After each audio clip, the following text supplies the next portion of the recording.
All right, thanks everyone for making it today. All right, this is the April Ecosystem Developer Meeting.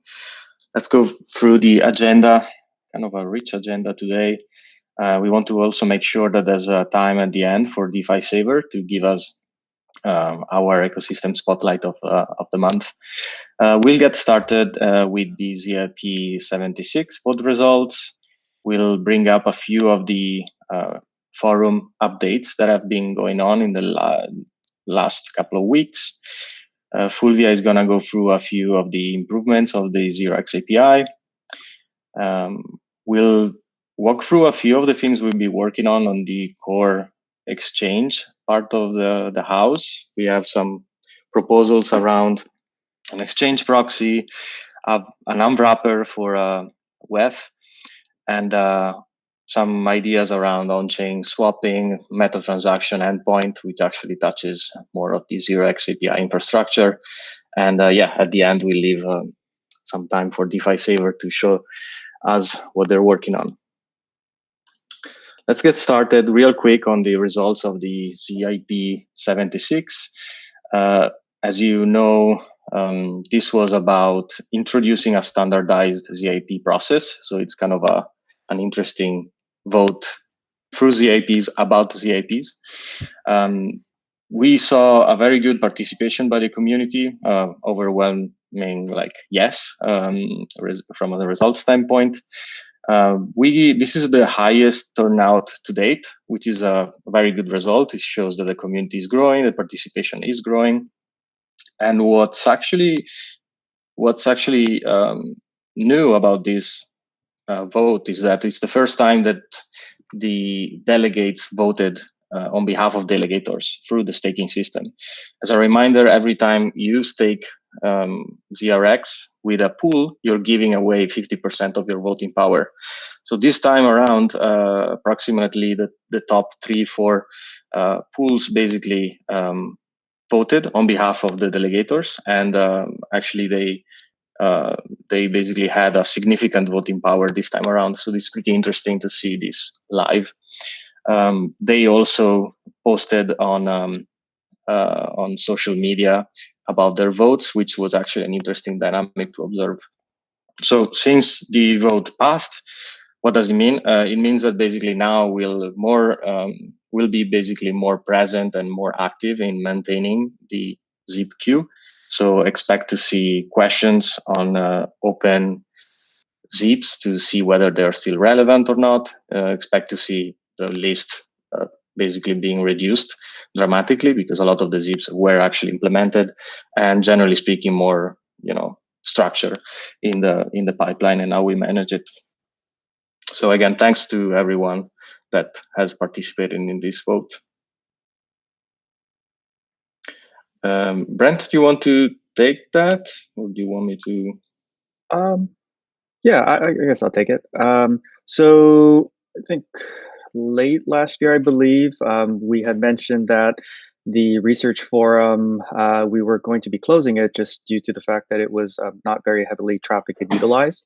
But I think as we started to really look at all of our different community platforms, we recognized that we didn't really have a place where people could have more future-facing conversations, reach some level of social consensus before they propose a formal ZIP, which sometimes takes a bit of work.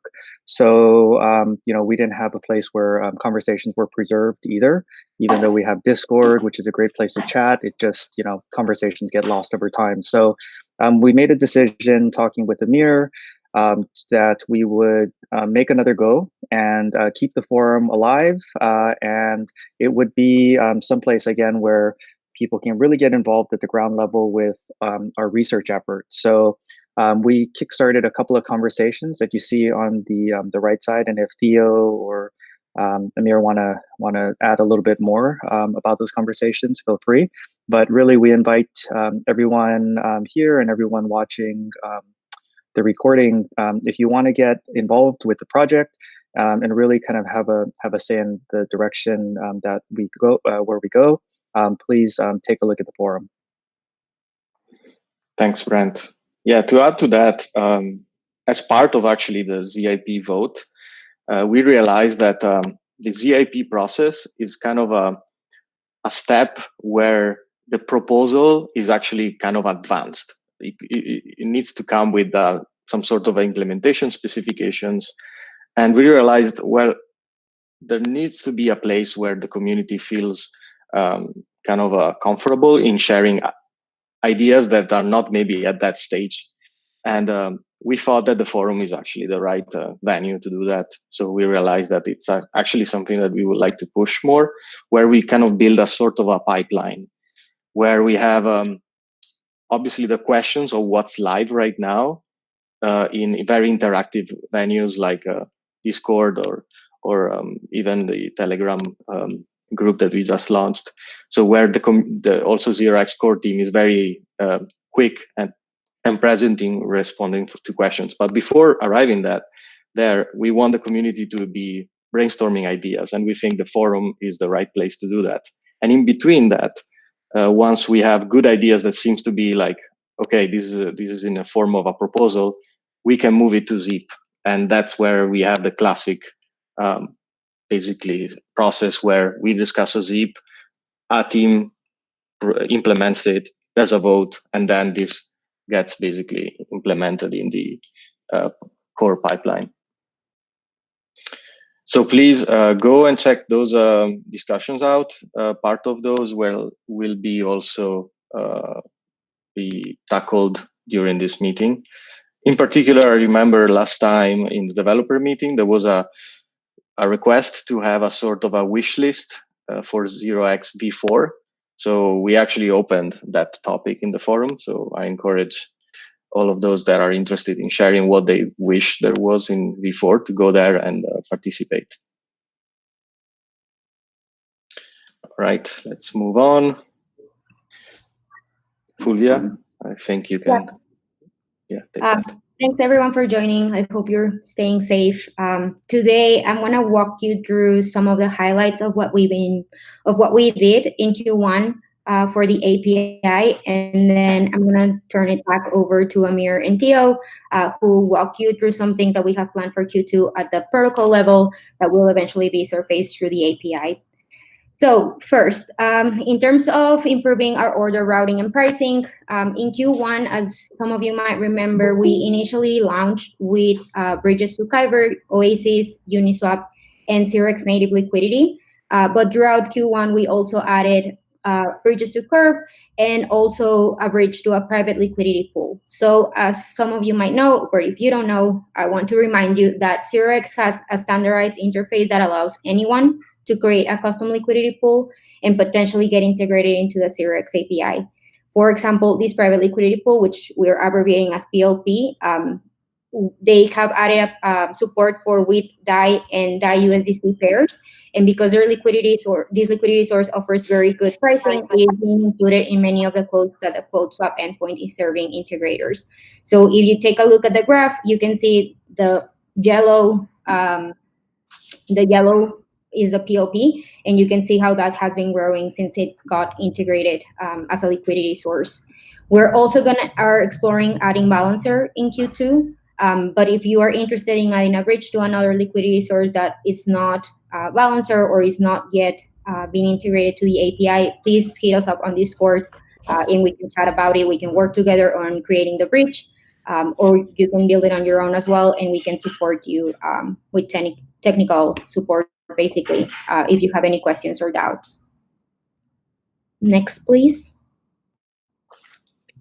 Another thing we've done to improve our pricing, basically, the problem is, or the thing that we're trying to achieve is that we want users to have the best possible experience when filling quotes created by the API. And this includes having the best price, being able to process transactions fast, and obviously at the lowest cost. But this presents a problem because to achieve the best price, a user needs to pay for a faster transaction, which obviously doesn't turn to be the lowest cost. So when you compound this with a 0x protocol fee, the user ends up paying a higher transaction fee and a higher protocol fee to achieve a faster settlement.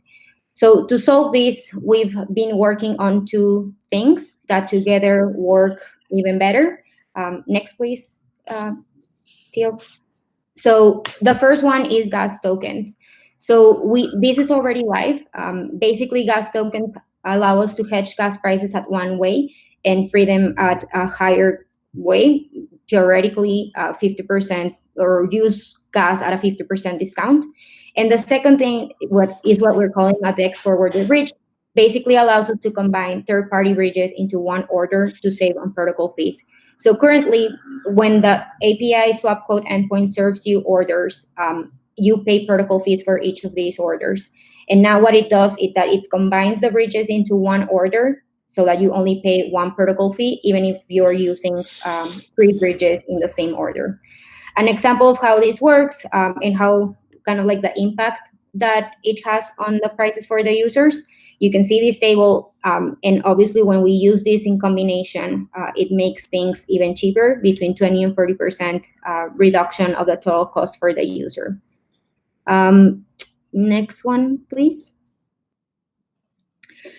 On the UX front, there's a few things that we've done. The first one, we received feedback from our integrators that in order to improve their user experience, they wanted to show the order composition to their users, basically on the user interface.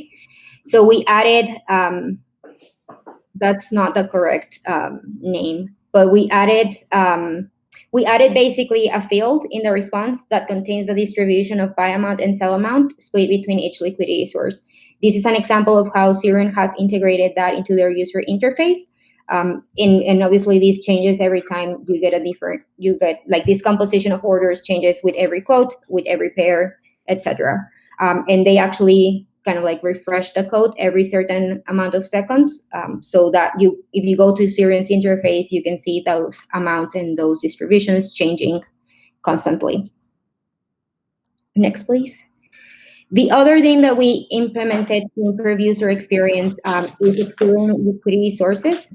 So while the API obviously offers better pricing when all liquidity sources are used, and that's kind of like the intended use for the swap code endpoint, some integrators have chosen to exclude specific liquidity sources so they can use the exclude sources query parameter to do this, which is something we didn't have at launch either. And last but not least, in terms of improving user experience for our integrators, we also released a prices endpoint that basically lets you get the price of all tokens available on the API, denominated in a token of your choosing, typically the SOL token. This endpoint can also be used by integrators like Swap UIs to create the list of tokens by excluding pairs with low liquidity, and that allows them to improve the user experience as well. In the link that's attached there, you can find all the documentation for that endpoint. Another thing that we did is that we released new guides throughout Q1. We originally released the use Xerox API liquidity in your smart contract guide, as well as the swap tokens with Xerox API guide. Later in the quarter, we released the margin trading with Xerox API, which quickly became very popular, and it was actually published on the Ethereum a week in Ethereum newsletter, and announced as one of the most clicked. So if you're interested in margin trading and are trying to build, a user interface for margin trading with the API, I highly recommend going to that guide. And if you have any questions, you know where to find us. Thanks. And before I turn it over, so quick recap of what's coming in Q2. Pretty much a lot. These are just a few things that I thought was important to highlight in this meeting. But we're working on multi-bridge, which is it's something that will basically allow us, in combination with on-chain swaps, to offer on-chain liquidity without having to use necessarily, or at least not in a first step, off-chain liquidity. We're also going to be working on a seamless ETH to ERC20 swap. So basically today, when a user wants to trade ETH for an ERC20 or ERC20s for ETH, they have to use WIT. We're working on a project that Theo and Amir will explain in more detail, but basically will allow us to seamlessly don't have to use WIT, basically. We're also working on a meta transactions endpoint. We're working on adding more liquidity sources like Balancer, as I mentioned previously, and we're also working on new order types, specifically RFQ2 and RFQM. If you want to know more about that, I recommend talking to Blake from our team. If you don't know how to ping him on Discord, just ping either Brent or myself, and we'll put you in touch with him. Thanks. Over. So much goodness here. Before the next part, the next slides are kind of a little bit more technical. Some of them speak more about a couple of these items on the list. Maybe before we jump into that, are there any burning questions about what you just seen?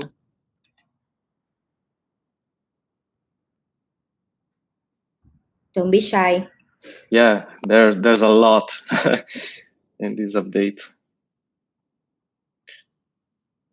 You want to just talk briefly about what your meta transaction endpoint proposed implementation looks like? Mm-hmm. Yeah, we will cover that. Yeah, I have a couple of slides about it. All right, well, let's jump in. And actually, it's the last of the technical slides, so bear with us. The first one is actually, it won't necessarily see a lot of impact from a 0x API standpoint, but it's going to make the updates of the entire 0x pipeline of contracts much faster from an iteration standpoint. The problem we wanted to solve, as you guys are all well aware, is that every time when we had a protocol upgrade, so think about V1 to V2, V2 to V3, all of these upgrades were kind of introducing a lot of friction in the ecosystem because they were monolithic, meaning that we had to basically slot in a lot of new features and development and create this like big update where then we had to ask all the community, all right, now switch to this new version. And that also obviously made it difficult to iterate on small things. Like say we wanted to change just a small functionality of the protocol, we had to kind of postpone it to the next big release. So what we've been speccing out here is an exchange proxy pattern that basically solves a good portion of the problems introduced by this monolithic upgrades. And I encourage all of you that are interested to, again, check the forum discussion. I mean, the TLDR is that basically instead of hitting directly an exchange with all the core contracts, we would be introducing an exchange proxy in front of these core contracts, where basically we'll route every request to the right version of the exchange, or better, every version of the functions. So basically the new architecture will enable function level upgrades. This means that basically, if we tie it to the Z process, for example, if tomorrow there's a proposal that the community feels like we should be working on around a specific function, with this new pattern, we'll be able to really surgically change that function and upgrade the protocol without having the whole ecosystem to change addresses or change the design pattern on how they basically are interacting with the exchange. So we believe that this is going to make basically the problem not disappear completely, because there will be some breaking changes introduced along the way, but it will allow us to basically iterate more quickly on the protocol, and also enable a better participation from the community when we want to, again, change little parts of the exchange. Questions about this? All right. Next topic, Fulvia mentioned that there's a problem when we want to exchange ETH with ERC20 tokens, because every time we need to interact with the wrapped ETH. And from an app perspective, you need to think about how to create the right experience for your users to then wrap, unwrap, and that creates a lot of friction for users and confusion. So as you might know, the forwarder used to basically solve a portion of that problem when you were buying or selling with ETH, but we didn't have the other way around. So we actually coupled the findings from the exchange proxy that we basically just touched upon last slide. And we said, wait, we can maybe use that pattern to create a new forwarder, as we called it here, forwarder remixed, that basically will allow to atomically wrap and unwrap Ether. So basically, we'll be able to automatically receive ETH as a taker asset from a user standpoint. And from the app development standpoint, there's no design pattern change. And also another advantage of this is that it will allow us to test this new exchange proxy pattern with a specific functionality. Let's say the parts that will make it a little bit more complicated in a way is that to use this specific functionality, the user will need to set an allowance, because this forwarder remixed will be also basically moving users' funds. So this is why an audit will be required, and we'll tackle that and make sure that this functionality is as secure as possible. So that's the part that, let's say, it's less ideal about this. But again, this represents a first step towards using the exchange proxy that we mentioned earlier. And we'll be able to test it out with a specific use case. And we feel like this is a good way forward to then expand it as the canonical exchange proxy entry point. Questions about the unwrapper?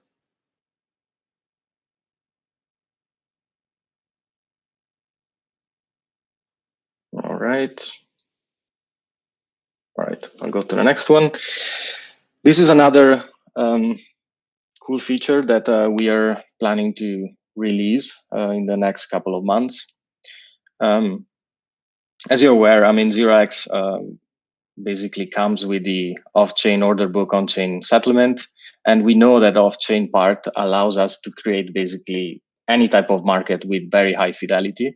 That means that prices are better when dealing with 0x off-chain orders. But we know that sometimes the off-chain component can create a barrier to entry for integrators. So we realized that with the on-chain aggregation that comes with 0x API, we could actually create an entry point fully off-chain that basically allows integrators to switch from other on-chain liquidity pools to 0x, benefiting from the aggregation. So basically, this what in practice it will be is a swap function, part of the exchange pipeline. This basically will allow all of the apps that right now don't feel like need to graduate to the off-chain portion of the liquidity to basically access on-chain liquidity at best prices via what we call a multi-bridge that we are actively developing. Basically, what multi-bridge does is it inverts known AMMs curves for more accurate routing. So we are able to basically, invert the functions of the bonding curve so that we can get the best prices. And this is basically a fully on-chain flow. We believe that by providing this, we will basically get app developers an easier onboarding to the 0x ecosystem before graduating to the best prices, which are provided by combining this liquidity on-chain with the off-chain native 0x liquidity. To basically use the diagram on the right, basically what this would look like is the taker would go through the exchange proxy, the one that we mentioned earlier, and we tap into this swap function directly in on-chain. This basically will get the taker asset in the classic form through basically the exchange, the ERC20 proxy, and then through the ERC20 bridge proxies, we will route and basically get the maker assets from the different liquidity pools that we have available on chain: Uniswap, Curve, Oasis. later on, we might add also the other ones, for example, balancer that we just mentioned earlier, but we'll start progressively, starting with Uniswap and Curve, most probably. So this is a work in progress, but we expect to have more updates about this in the next developer meeting. Questions?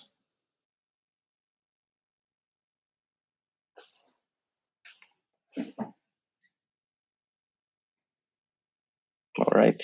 And I believe the next one, the next one is around the meta transaction endpoint. This is actually more of a 0x API type of interaction. It will be provided through the API. This is work in progress, but I think we believe that it was a good thing to share it earlier on. So as we know, the problem is sending an Ethereum transaction requires users to hold ETH. So for your users, for your apps, you need to kind of consider this problem, right? I mean, I'm sure that a lot of you have been thinking, okay, how can I explain this to my users in the easiest way possible? Or what if there was a way to basically have gasless interactions for my users? And the way that we think we can help is by basically creating meta transaction quote and fill endpoints that are actually very similar to the swap endpoints that you guys have seen in the current 0x API stack. But this is going to be leveraging the 0x transaction pattern, which is basically something that has been live since V2 of the protocol, and basically allows a third party to broadcast a transaction on behalf or in the context of the taker.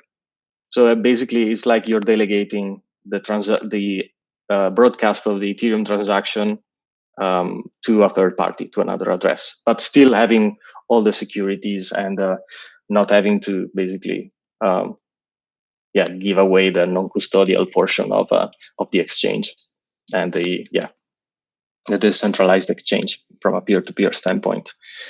What the user needs to do is just sign a 0x transaction. That's the only interaction that we would be requiring from a user standpoint. Then the question is obviously, well, who broadcasts the Ethereum transaction? Well, we have many options outlined here. It could be the application itself through their contracts, or we are actually still scoping out a meta transaction relayer service that could be basically a third party that is really operating this service and therefore sending out broadcasting transactions. Or still the end user is available it's possible that they can broadcast the transaction themselves. For example, we could give an option to the user of, hey, do you want to pay for gas for this transaction? If yes, they will go through the classic flow where they first sign the 0x transaction, but then they basically broadcast it themselves, or they opt into this service and they rely on a third party to send the gas transaction, so they don't need to hold ETH. There are different options here. Also, obviously, if a third party is running that service, obviously they won't probably do it for free. So there is a way to embed basically the expected fees into the discount, into the final user price. This could be also fully subsidized. There are different models here, and we haven't really implemented all of these options, but we feel like we have a lot of freedom of choice here in how we implement it. And we could also, by making it open source, we could basically give the app developer a choice on how they want to run this. So again, this is really early days for this, but so we'll have more updates in the next step meeting. But we thought it would be interesting for you to know about this development. Does this give more context around this? Don't know who asked the question earlier. Yeah, I asked, and that's super helpful. So in terms of putting together like another relay service, what's the rationale behind doing that? as opposed to using something like gas station network. With the caveat that I don't actually know what the status is of gas station network at the moment. Yeah, so I can maybe take that one. So yeah, we would totally be down to check out or to use gas station network when the DApp is the one who wants to subsidize the trades on behalf of the taker or on behalf of their users. But something else that would be possible, that is technically possible here, is to have the taker actually pay the relayer and pay the relayer in the taker asset of the trade. So that's pretty cool, right? Because it means you really don't need to have ETH. You can pay. Let's say you're trading DAI for WETH. You can pay in DAI, and the relayer can cash in on that fee when it submits the transaction. I'm from my understanding, that's not possible yet with the gas station network, but maybe it's something that they will add. The way that we imagine doing it is 0x specific. Very cool.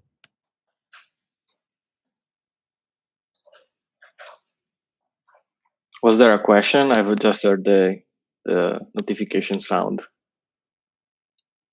It was Lauren making a comment that's okay. cool. Yeah, Fabio that just spoke is like the person heavily involved in speccing this out.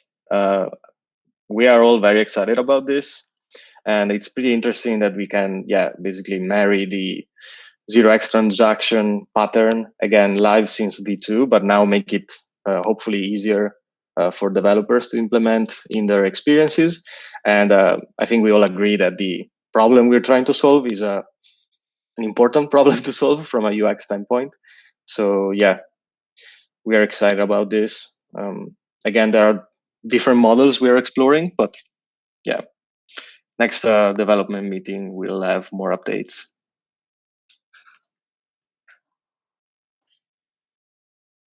Any other questions? I think after this we have the DeFi Saver spotlight. All right, let's move to that then. All right, so I guess I should take over here. Yeah. Hey all, my name is Nicola, or you can call me Jay. I'm the community manager around here, both at Decenter, which is our like father company or team, and at DeFi Saver.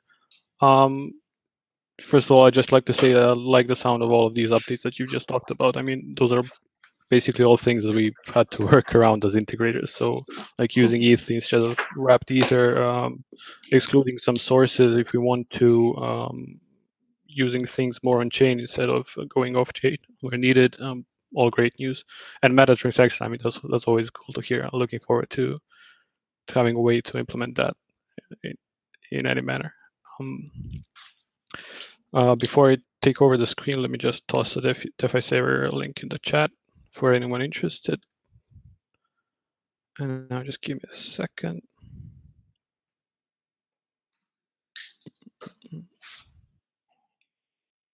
All right, should be this. Yes. Is it working?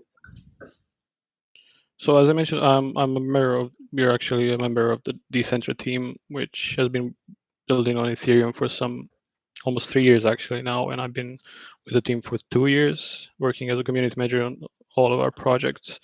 Some of the more notable ones, besides DeFi Saver, have been Cryptographics, which was an NFT project working with generated art, and Cryptage, which was an NFT-based game. But that's not the point now. Let's move out to DeFi Saver. DeFi Saver is it's right there on the screen, I guess. It's a one-stop management solution for decentralized finance protocols. So what does that mean? We integrate multiple protocols such as MakerDAO and Compound, and provide unique, unified user experience, unique single interface that people can use to interact with multiple protocols. we're not just an alternative like to Maker's Oasis app. We actually aim to provide many unique features on top of that. And actually, MakerDAO has been our focus for the longest time. And this is where we have the most features so far, which will soon be expanding to Compound, but let's stick to MakerDAO for now. We actually first started DeFi Saver because we were truly only focused on MakerDAO in the start. Our signature and our first features that we actually launched with are boost and repay, which allow users to increase or decrease leverage in one transaction. So as you know, MakerDAO allows you to put in Ether and generate DAI. And what people mostly use MakerDAO is to leverage long Ether by using that DAI that they generate to buy even more Ether. So in this case, for example, Boost allows users to complete what they would do in like 3 steps, complete in 1 step. It lets you select the amount of DAI you want to generate. And then if you complete the transaction, it will automatically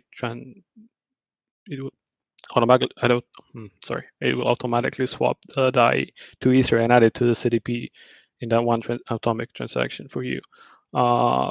In the background, it would be converting that DAI to Ether using 0x or any of the other exchanges, of course. Other than doing this manually, we also have the repay, which does the opposite. If I were to do this, it would then take out ETH, sell it for DAI, and use the DAI to pay back debt, deleveraging and increasing my ratio and making me safer against liquidation, or just allowing me to repay my debt in total if I want to close out my CDP. So besides all the manual actions we also have an automation feature that allows users to configure an automated CDP management robot for themselves, if you will. I don't think I can. Oh, sorry, I can. So yeah, it won't let me do that. Never mind. It lets you configure ratios at which you want to trigger repay or boost, which actually provides you with automatic liquidation protection if you're using repay, because you can configure, for example, to have our CDP automation system repay your CDP position, just CDP, sorry, if it drops below 180 ratio, for example. So every time it drops below 180, it would repay to 200, or in case of this configuration on screen, it would repay it every time it falls below 200. This is a system that allows users to have automation protection, basically. We don't call it that because we can't really guarantee absolute protection because of numerous factors, but it's been incredibly reliable and pretty handy for many users. We first introduced that system in September 2019, and up until now, it has grown to actually manage 65,000 Ether, which is, we believe, a significant amount of funds. And this is a tool that actually saved a lot of positions on Black Thursday, for example. And then I guess I should mention just how important it is for us to have good liquidity for all of this to work, and just how much of it we need. Our total volume in March was about 20 million or so. That was 8 million more than it was in February, when we had about 13 or 12 million. All of that was volume used for boost to repay, so people leveraging or deleveraging. So having great access to liquidity is of utmost importance to us, and users really pay a lot of attention to that, more than you'd think, I guess. So the more pools we have access to, the better, and 0x has been a great addition to our otherwise previous integrations. And I really like that you guys continue integrating additional pools such as Curve recently, which provides access to stable coins at great rates, stablecoin swaps. And that's about it, I guess. Would someone perhaps like to ask something regarding DeFi Saver? one issue I guess I should mention regarding liquidity is that it's how often are they collect? Sorry, just see the question open. How often are ratios changed? It depends on your configuration, but it could be with each price change in MakerDAO. For example, if your configuration is tight enough, or perhaps it will be once in a few days if it's a broader configuration. Sorry, where was I? Yes, the issue with unbalanced liquidity during a month. Cool. And the activity on DeFi Saver highly depends on the activity on the market, as does everywhere else, I guess. So, for example, out of the 20 million volume we had in March, some 11 million was made on March 12 and 13. So, what, 60% or so, and 90% of those 12 million was converting ETH to DAI because of people deleveraging. So that just shows just how crucial it is to have access to a lot of liquidity. And again, that's where Durex came in handy, and the API really helps with access to multiple pools we haven't had access to before. Guess that's about it now. Any more questions or comments or anything really?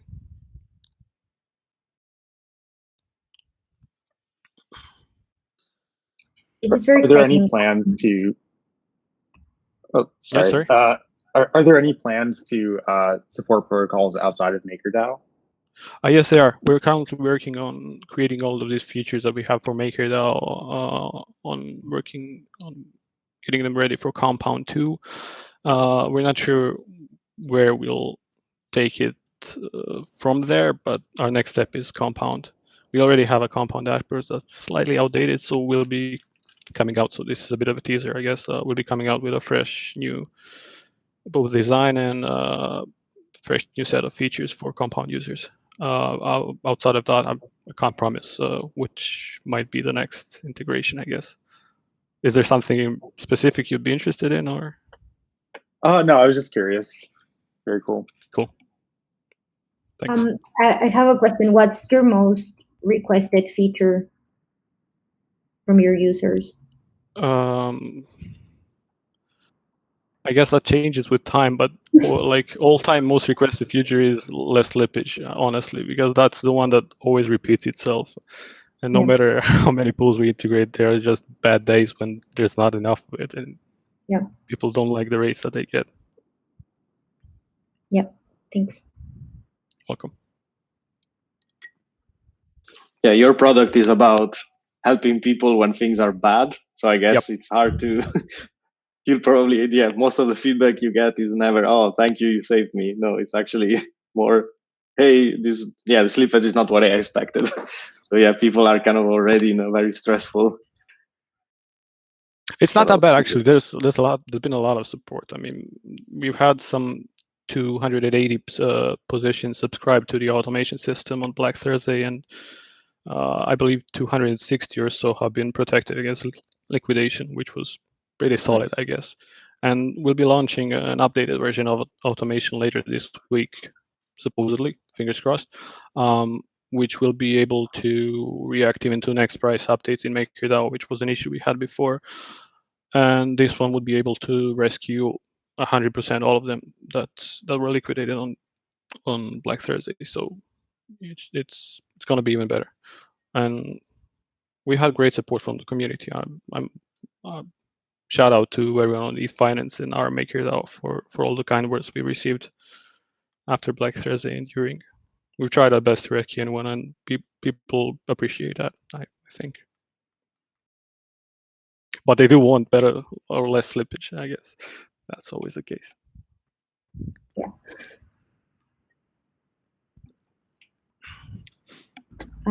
I think there's a question in the chat. Oh, there is, sorry. Is there a Dune Analytics? There isn't one that we created, but I believe someone else made one, but I don't have the link right now. I'll try finding it and perhaps sending it over in Xerox Discord somewhere. Yep. If I manage to find it. Yeah. How many users boost to repay? Actually, I should be able to tell you that. Actually, just give me a. Oh, I don't have it open. Dang it. Sorry. We'll have to follow up on that then.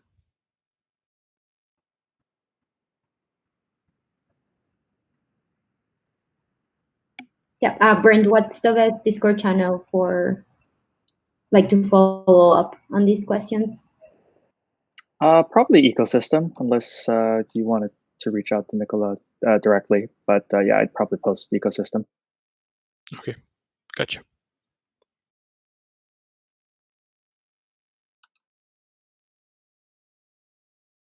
What is like your user persona or user archetype?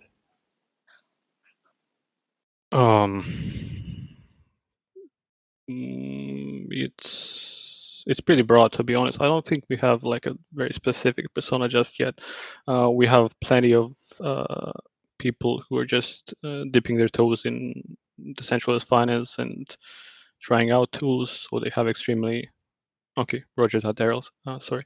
So they have quite small CDPs within Ether 2, and on the other end of the scope, we have people who have 500,000 or 600,000 DAI of debt in their CDPs that is being managed by the system. But that's where the most of our volume comes, and those are the users who are hardcore longing ETH using MakerDAO.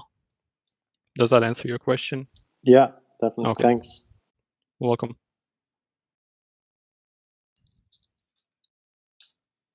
Any more?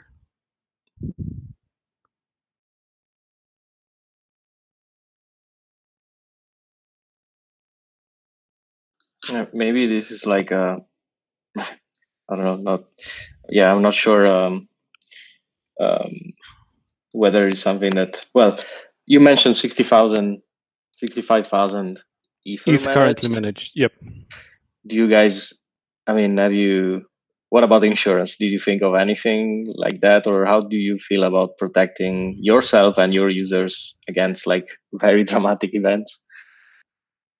We try to be very transparent with our users that we simply cannot provide absolute guarantees that the system will protect their positions. Regarding insurance, after that, we are looking at options like Nexus Mutual or Open to integrate them in some way, be it for us or for the users to purchase cover. We're still looking into that, but insurance would be a great thing to add, definitely. It's one of the next steps we should figure out.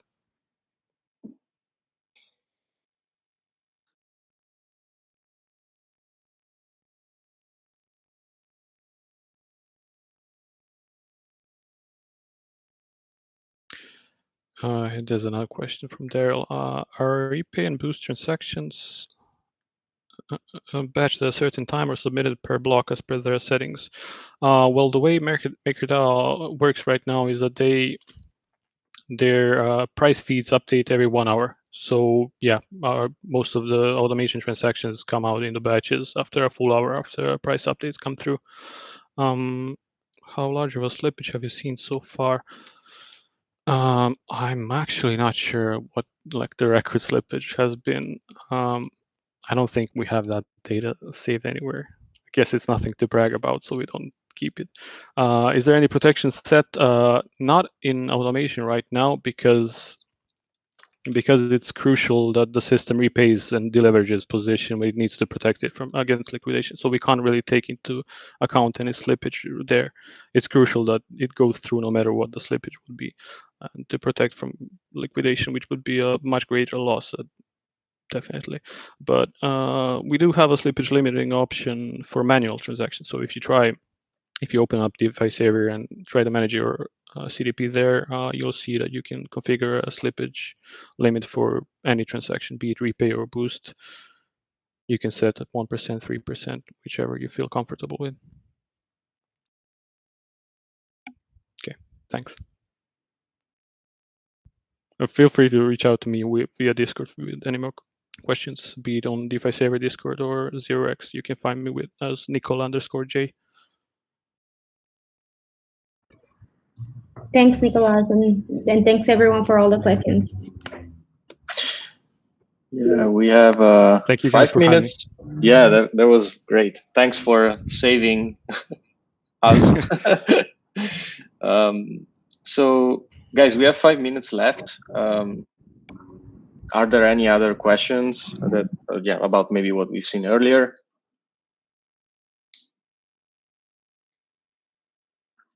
No, looks like there aren't. So I guess it's a wrap. Brent, we'll post the video recording, and the slides are already posted in the GitHub repo. I don't know, maybe, is it worth maybe asking the group here, what's the best way, because what's the best way to notify you about these calls? I mean, we send emails, we share this in Discord. We have this repo on GitHub where we post agenda in advance. I wonder, thanks, Brent. I wonder if you have any suggestions to make it clearer when this call happens, or is there anything that you would change? Hey, this is Austin. I guess my take is a bit more consistency about when they happen might be nice. I'm usually aware of them, but since they're all over the place, I can't always make sure that I'm available at that time. Meaning it could be helpful, let's see if I understand. It could be helpful to say, I don't know, third Thursday of the month, something like this, at this time. Yeah, Something I like mean, that, for a while, I think they were, like at 3 o'clock my time, I think 1 o'clock Pacific on the fourth Monday of every month or the last Monday of every month or something like that.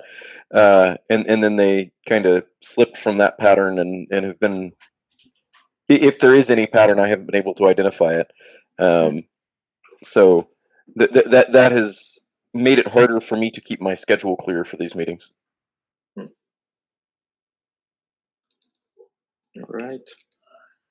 And in terms of like getting the notification about the upcoming meeting, do you feel like you kind of I get the notification on Discord, so I know that it's happening. But yeah, my problem in making it is usually not that I didn't know when it was; it was that I had conflicts. Makes sense.